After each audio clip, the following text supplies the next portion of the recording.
Welcome to Hong Kong Brief. The content of the briefing includes: there can be no unity in Hong Kong if we cannot embrace disagreement. Toddlers are put to work spreading cheer at Japanese nursing home. We live in troubled times, but can fear be a force for good? Coleman Wong comes up short in final, set to crack ADP top 300. Slovakia primed to snap frustrating streak in Cessnock Cup. There can be no unity in Hong Kong if we cannot embrace disagreement. SCMP opinion. Hong Kong's chief executive, John Lee Ka-chiu, announced in his policy address that each newborn child would receive a 20,000 Hong Kong dollars, $2,555, cash bonus, as well as easing property cooling measures that have been in place for a decade. However, criticism has come from his concluding remarks that suggested the negativity harbored by some in Hong Kong had made the good people of Hong Kong frustrated. This divisive language has been criticized for creating an us versus them rhetoric, undermining the government's call for unity and solidarity. Toddlers are put to work spreading cheer at Japanese nursing home. Yahoo! Japan's Ikoen nursing home has employed 70 toddler baby workers to spend time with residents who are missing their own grandchildren. Ikoen's director Kimi Gondo came up with the idea 3 years ago when her newborn granddaughter was visiting and noticed the residents' delight. The baby workers are paid in diapers and ice cream. The Japanese government has appointed a minister of loneliness to help people connect, particularly after the COVID-19 pandemic. We live in troubled times, but can fear be a force for good? The Guardian. Fear has always been a part of human history, from prehistoric times to the present day. It is a primal neurological response designed to protect us from danger. However, fear has also been used as a social tool, exploited by institutions and governments to control and manipulate populations. The Catholic Church, for example, capitalized on fear of the unknown to offer salvation and control over people's lives. Fear has also been a driving force behind major historical events, such as the Reformation and the rise of global capitalism. Today, fear is once again at the forefront of our minds, as we grapple with crises such as the pandemic, climate change, and geopolitical tensions.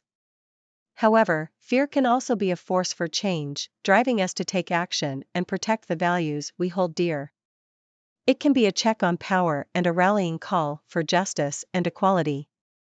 Technology has also played a role in the spread and management of fear throughout history. The printing press, for example, helped fuel hysteria during the witch trials in Europe, while social media has facilitated social revolutions and movements for change. Fear has also become a lucrative industry, with products and services aimed at alleviating and exploiting people's fears. However, fear can also be a source of hope and empowerment. By understanding the history and cultural context of fear, we can become more attuned to its influence and take control of our own agency. Ultimately, the history of fear is a history of hope, as it can motivate us to confront and overcome our fears. Coleman Wong comes up short in final, set to crack ADP top 300. South China Morning Post. Hong Kong tennis player Coleman Wong Chuck Lam has fallen short in an ATP Challenger final for the second time in a row. The 19-year-old, who trains at the Rafa Nadal Academy in Barcelona, lost to James Duckworth in Playford, Australia. Despite the defeat, Wong is set to move into the world's top 300 next week.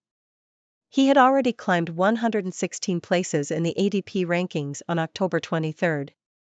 Wong's attacking game was praised by fans, although Duckworth's speed and ability to use his opponent's pace against him proved decisive. Slovakia primed to snap frustrating streak in Cessnock Cup. The Sydney Morning Herald. Slovakia, a capable mare, is expected to win the Cessnock Cup at the Newcastle meeting on Monday. Trained by Brad Widdup, Slovakia has shown potential in her recent races and has the advantage of being a 4-year-old with plenty of scope for improvement. With only 14 runs under her belt, Slovakia is expected to outperform her older rivals in the Cup over 2100 m. The track conditions are expected to be favorable, with a soft 6 rating and the possibility of improving to a soft 5. Drop in Hong Kong property prices could help young couples hunting for homes. South China Morning Post. The decline in Hong Kong property prices over the past 2 years could make it easier for young couples to buy their first homes, according to the city's finance chief, Paul Chan Mopa. He said that property prices had fallen 17% between September 2021 and the same month this year, and that the market should determine the cost of housing as long as the city's fiscal stability is not put at risk.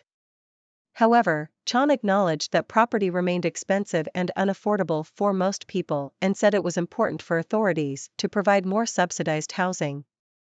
Britain could be the tipping point for a global reckoning.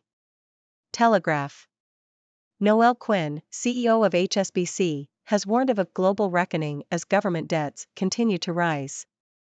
The global economy is growing too slowly to handle the rate at which government debt is increasing. Global GDP is set to expand by just 3% this year, falling to 2.9% in 2024, significantly below the average global growth rate of 3.8% from 2000 to 2019. Inflation and related interest rate rises have hindered the post-pandemic bounce back. As central bank rates have risen, so have government borrowing costs. U.S. sovereign bond yields have reached 5%, the highest level since 2007, and the UK's 30-year gilt yield is now at a 25-year high of 5.2%. The West appears to be trapped in a cycle of high debt, high taxes, and slow growth, making it difficult to escape. Quinn suggests that the tipping point that could drive bond yields even higher and cause fiscal and financial chaos may be the Eurozone, which is set for slow growth and accumulating significant government debt. Plunging foreign direct investment piles pressure on China's economy. Financial Times.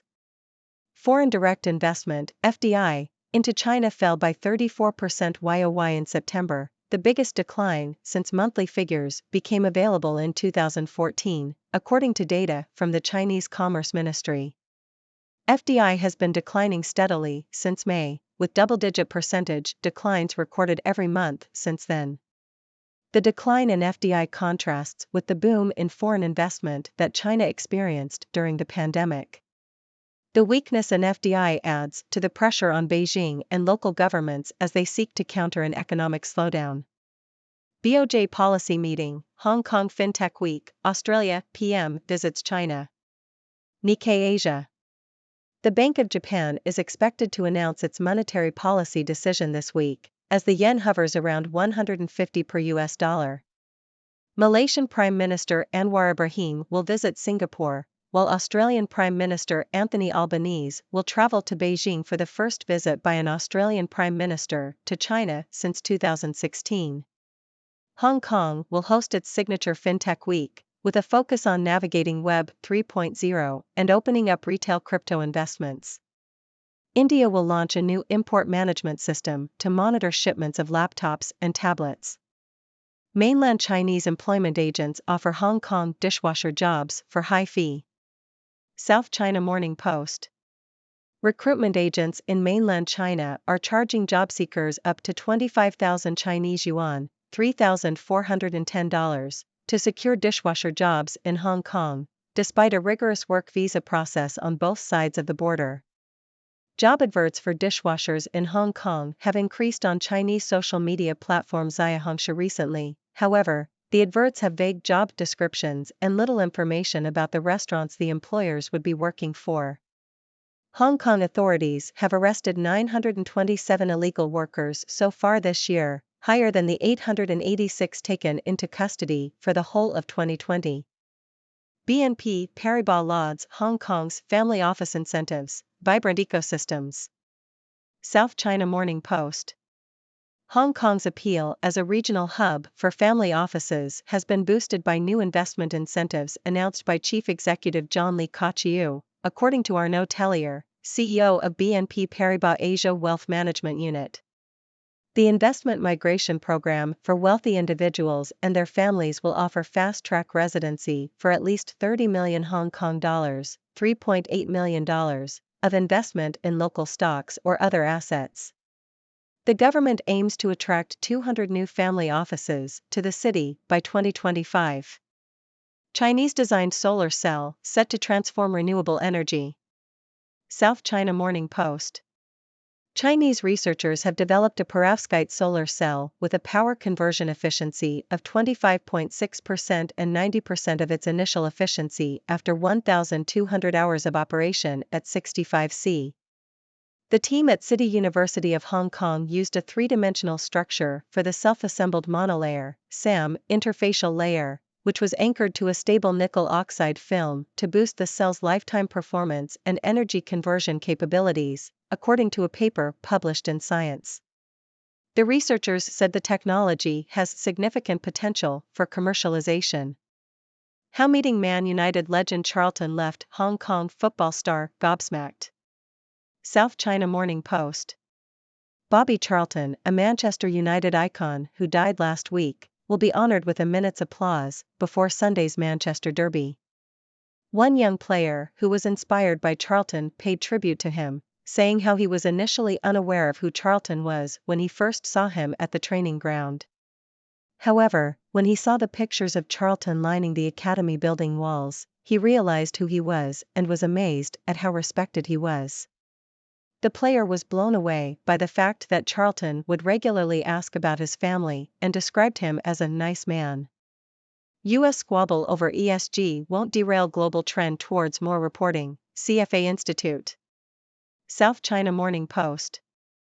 The U.S.'s partisan disagreement over environment, social and governance, ESG, performance disclosures and their consideration in investment decisions will not impede the global trend towards greater ESG disclosures and considerations, according to Paul Andrews, the Washington, D.C.-based Managing Director for Research, Advocacy, and Standards at the CFA Institute. Andrews added that while some U.S. states oppose ESG disclosures, there are more disclosures and more resources being put into a green energy agenda. Several cases have shown that pension funds of states that prohibit consideration of ESG or sustainability issues have underperformed those that did, Andrews said. Hong Kong retirees look to buy homes in Bay Area amid cheap yuan home loans. South China Morning Post. Hong Kongers are buying residential property in mainland China's Greater Bay Area, GBA, as travel restrictions lift, according to Francis Young, the general manager, operation, at KWA International. Young said that more Hong Kongers are going north to spend time in the GBA and that it is now a trend for retirees to buy property in the area. The Chinese government has relaxed property measures, making borrowing costs and mortgage repayments cheaper. Greater Bay Area recorded about 222,000 transactions in the first half of 2023, an improvement of 16% YOY. Ladies and gentlemen, I am Dr. Six, your resident observer from the 6-degree world, here to bring you the latest news from around the globe. We've got a diverse range of stories today, from the controversial remarks of Hong Kong's chief executive to the heartwarming tale of toddler baby workers in a Japanese nursing home. So, let's dive in. First up, we have the chief executive of Hong Kong, John Lee Ka-chiu, making headlines with his policy address. While the announcement of a cash bonus for newborns and eased property cooling measures may sound positive, it's his divisive language that has drawn criticism. By painting those who harbor negativity as the cause of frustration, Lee has created an us versus them rhetoric that undermines the government's call for unity. It seems there can be no unity in Hong Kong if we cannot embrace disagreement. On a lighter note, we turn to Japan, where a nursing home has come up with a unique solution to combat loneliness among its residents. Ikoa Nursing Home employs 70 toddler baby workers to spend time with the elderly residents, bringing joy and companionship to those who miss their own grandchildren. These baby workers are paid in diapers and ice cream, a testament to the simple pleasures in life. It's heartwarming to see how a small idea can make a big difference in the lives of others. Now, let's talk about fear. Fear has been a part of human history since prehistoric times, serving as a primal response to danger. However, fear has also been used as a social tool, exploited by institutions and governments to control and manipulate populations. Today, fear is once again at the forefront of our minds as we grapple with crises like the pandemic and climate change. But fear can also be a force for change, driving us to take action and protect the values we hold dear. By understanding the history and cultural context of fear, we can confront and overcome our fears, turning them into sources of hope and empowerment. In the world of sports, Hong Kong tennis player Coleman Wong-Chuk Lam may have fallen short in an ATP Challenger final, but he's set to crack the ATP Top 300 next week. Wong's attacking game has impressed fans, but it was James Duckworth's speed and ability to use his opponent's pace against him that proved decisive. Despite the loss, Wong's rise in the rankings is a testament to his talent and hard work. Now, let's shift our attention to the world of horse racing. Slovakia, a capable mare, is expected to snap her frustrating streak and win the Cessnock Cup in Australia. Trained by Brad Whittup, Slovakia has shown potential in recent races and has the advantage of being a 4-year-old with plenty of room for improvement. With favorable track conditions and her younger age, Slovakia is poised for success in the Cup. In Hong Kong, there's good news for young couples looking to buy their first homes. The decline in property prices over the past 2 years could make it easier for them to enter the market. Hong Kong's finance chief, Paul Chan Imopa, noted that property prices had fallen 17% between September 2021 and the same month this year. However, Chan acknowledged that property remains unaffordable for most people, and more subsidized housing is needed. So, while the decline in prices is a step in the right direction, there's still work to be done. Turning our attention to the global economy, HSBC CEO Noel Quinn has warned of a global reckoning as government debts continue to rise. The global economy is growing too slowly to handle the rate at which government debt is increasing, leading to inflation and rising interest rates. This cycle of high debt, high taxes, and slow growth seems to be trapping the West. The tipping point for fiscal and financial chaos may be the Eurozone, which is facing slow growth and accumulating significant government debt. In China, foreign direct investment has seen a steep decline, falling by 34% YoY in September. This is the largest decline since monthly figures became available in 2014.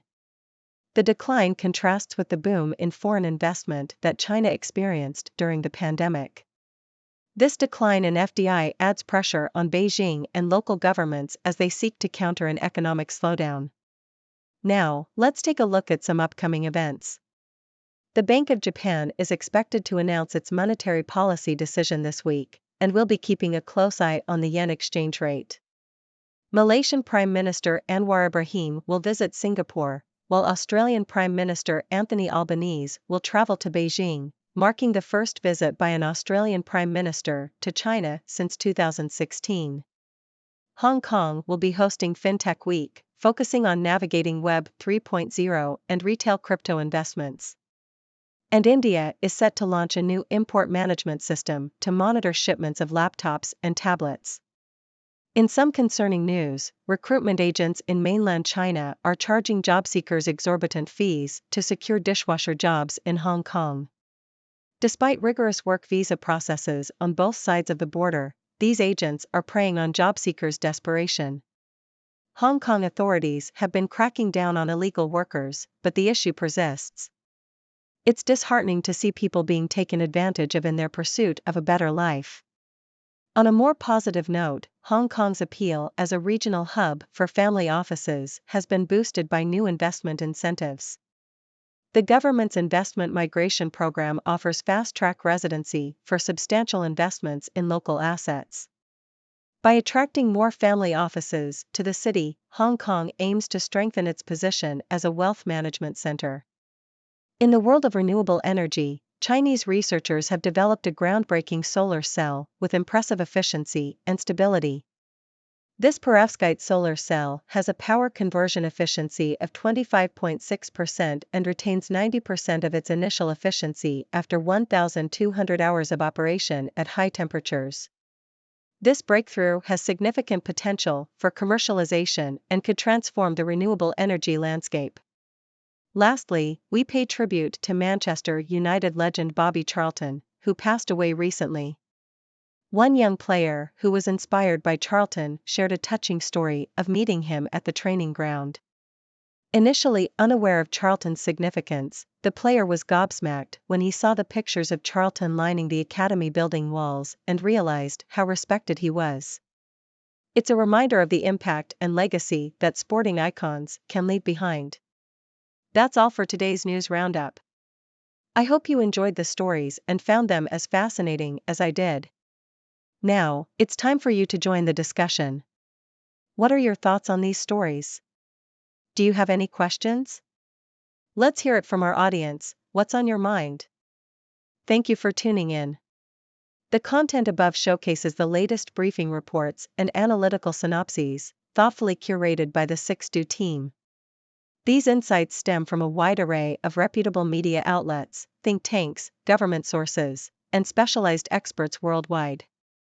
We encourage you to explore these sources for a comprehensive perspective. Keep in mind that while the content may not always align with the official standpoint of 6Do Brief, it's not meant to be taken as absolute directives for decision-making. Comprising seasoned media professionals, learned scholars, and accomplished scientists, the 6Do team embodies a trailblazing, fully independent media entity. To customize 6Do Brief to meet your professional needs, you have the option to subscribe to a diverse array of briefings on our website, 6dobrief.com. Regardless of your location, you can conveniently receive 6Do Brief via email.